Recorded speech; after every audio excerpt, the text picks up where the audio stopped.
Shane Stuart. And I'm Elizabeth Stewart, and welcome to Crossing Creeks Farm.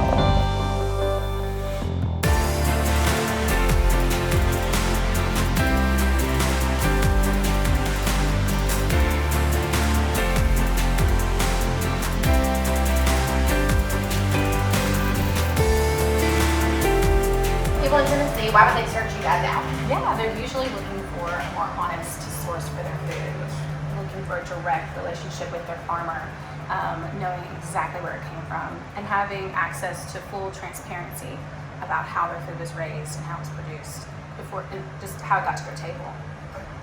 Yeah, so Shane is our farmer. Take care of all the animals. What kind of animals do you have? We got cows, chicken, pigs, turkeys. We also do turkeys. Yes. Yeah. And you sell all of those for meat? We sell all for meat and eggs We as got well. laying hens for eggs. And ducks for eggs. And yeah, so he's mainly farmer manager. Yeah. And then I'm more responsible for managing the store and our commercial kitchen that's on site, as well as all of our stays. So all of our retreat guests, our RV sites, and our campsite. Okay, so is it just RV sites, or can people come and stay like in a tent, or? So we don't have tent camping, Okay. but we have a campsite that has 2 open air cabins in it and an outdoor bathhouse, pavilion, hammocks, outdoor cooking area.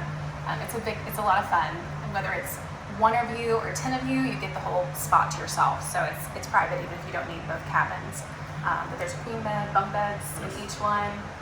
So it's a lot of fun. And then we have a couple handfuls of RV sites. So they can come here, rent the site, and then come shopping in your store Yeah. and eat all your yummy food and camp on the property. Absolutely, yeah. And then our store is also open to locals as well, obviously. Okay. People rely on us every week for their groceries. And when did you come up with the idea, and when did it? How long have you been doing Well, it? I think the idea has just curated itself over many years. Yeah. But our passion originally started actually through my parents who live here on the farm. We started with the cows. And we started with beef cattle.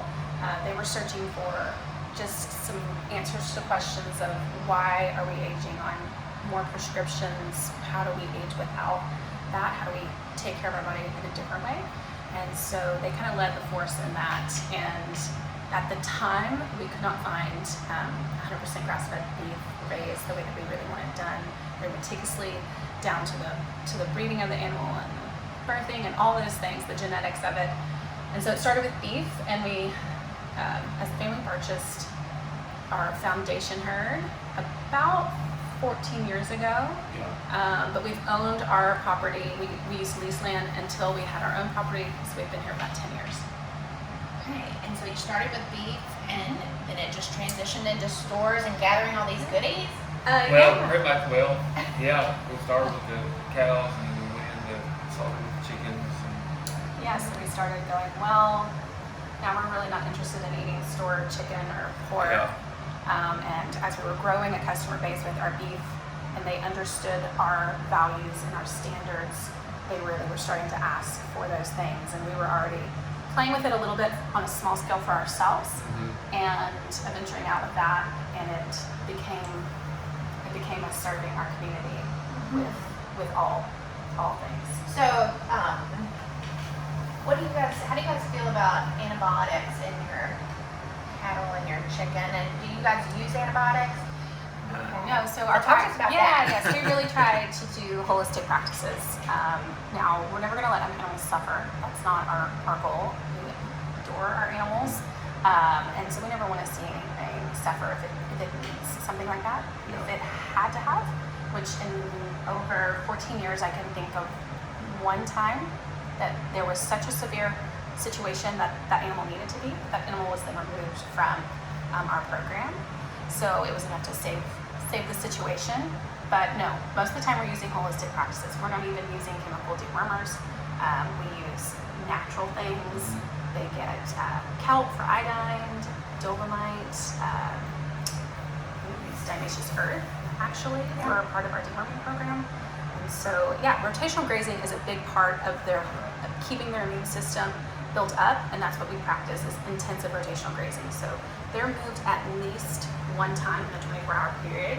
Currently in our grass season right now, they're being moved twice, including the chickens A day? twice a day to fresh grass. So Yeah. we keep them moving.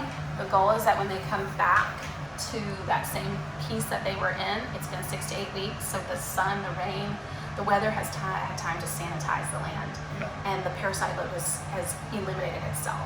So that's a big part of what we do. Yeah. Is that a standard practice in holistic cattle? It's more standard in regenerative agriculture. Yeah. Regenerative agriculture. Yeah. Okay. Okay. So how many regenerative farms are there in Tennessee? Do you know? I don't know. Don't know I can think of maybe a handful. Okay. So you guys are really unique in Tennessee. I Well, guess. Probably this area, yeah. Yeah. I know that for our county, we're the only ones in our county Yeah. doing this. Okay. So how the people that come here, how do they hear about you normally? Usually word of mouth. Yeah, word of mouth. Internet searches. Yeah. They are looking for a better source, and that's typically how they find us. Okay.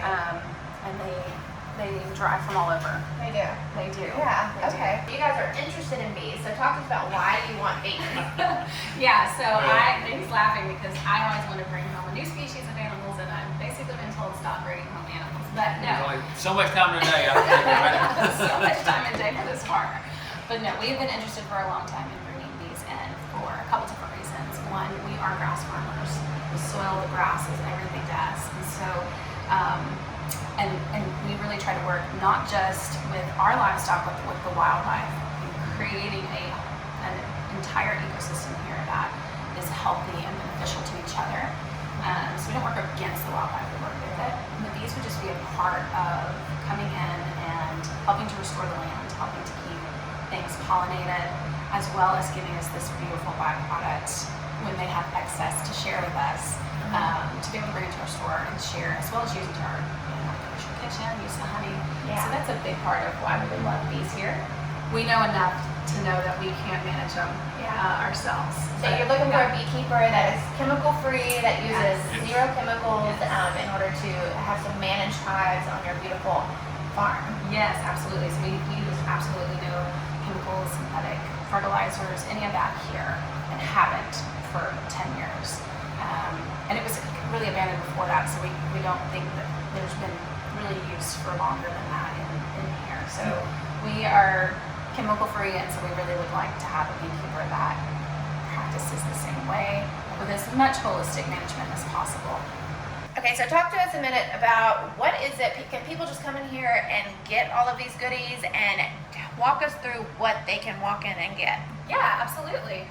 So yes, you can shop our store just like if you're going to a grocery store. So you don't have to purchase in or anything like that. It's just come shop a la carte. We do the chicken. This would be our chicken here. A little low right now. We restock that here in just a couple weeks. But we typically have skinless, boneless chicken breast, whole chickens, chicken thighs, wings. Our turkeys are seasonal. Those are usually ready at Thanksgiving. And then our pork here is also fairly seasonal. We have a good amount of it. We have lots of ribs and chops. We restock sausages and brats and bacon later this summer. Our beef is restocked every month, which is 100% grass-fed, grass started and finished. They don't receive any grain.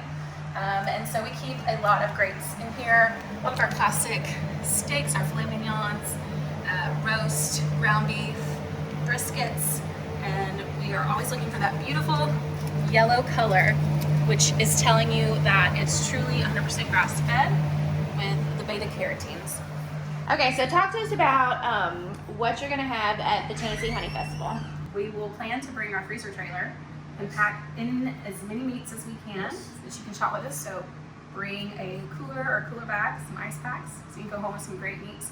And we'll bring some of our grocery items as well, some things that we make here, from our milk soaps to our spice blends, to our mugs, to maybe even some of our great take and bake options from our commercial kitchen. So I will be sharing some about how to raise a small backyard flock of laying hens and coaching you guys through that, as well as being open to any Q&A, any questions you might have regarding your food, what does it mean to be cage-free, pasture-raised, regenerative, all those things, and sharing and what it means to get food to your table. If you're interested in starting a backyard farm, homestead, as it would be, we can talk through those things as to what does that mean, what does it look like, how does it look like to take what we do on a larger scale but condense it down into maybe an acre and a half lot. You can do a lot on a small amount of land that's still regenerative, still healthy, and beneficial to the land and your family.